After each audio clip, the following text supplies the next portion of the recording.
परवा 21 तारखेला बारामती नगरपालिकेच्या सार्वत्रिक निवडणूक 2025चा निकाल लागला आणि निकाल लागल्यानंतर आपण सर्वच आपल्या वडीलधाऱ्यांचे, आपले सर्व जे मार्गदर्शक आहेत त्यांचं दर्शन घेतो, त्यांच्याकडनं आशीर्वाद घेतो.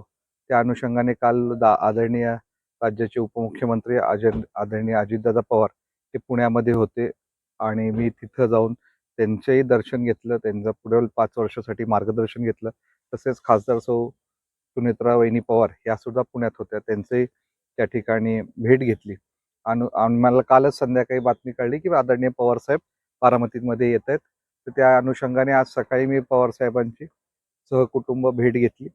त्यांनीही मला काही नगरपालिकेच्या बाबतीत काही चर्चा झाली आणि सगळ्यांचाच आशीर्वाद घेऊन, पवारसाहेब आपल्या सर्वांचेच महाराष्ट्राचे आणि बारामतीचे दैवत आहेत, त्यांचा आशीर्वाद घेऊन पुढं वाटचाल करायची आदरणीय दादांनीही वेळोवेळी त्यांच्या मार्गदर्शन घेतलेलं आहे. म्हणून आज गोविंद बागेमध्ये आदरणीय पवारसाहेबांची मी भेट घेतली. सर, ही भेट एकंदरीत आपण सहकुटुंब घेतलेली आहे. पवार कुटुंब सातत्याचं एक वेगळं नातं समजलं. कसं बघता, काय पवार साहेबांना सल्ला दिला, मार्गदर्शन?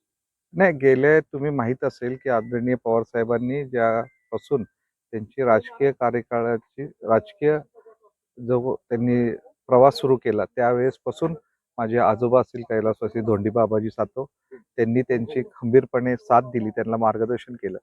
त्यानंतर पुढच्या पिढीमध्ये बापूजींनी पवारसाहेबांबरोबर आदरणीय दादांबरोबर काम केलं.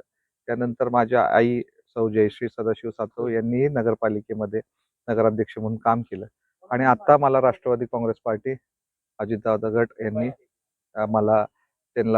मला नगराध्यक्षपदाची संधी दिली. हे सगळं एक कुटुंब म्हणून आम्ही नेहमी पवार साहेबांकडे, आदरणीय दादांकडे बघतो आणि हे आम्ही कौटुंबिक संबंध गेल्या 3 पिढ्यांपासून जपलेले आहेत.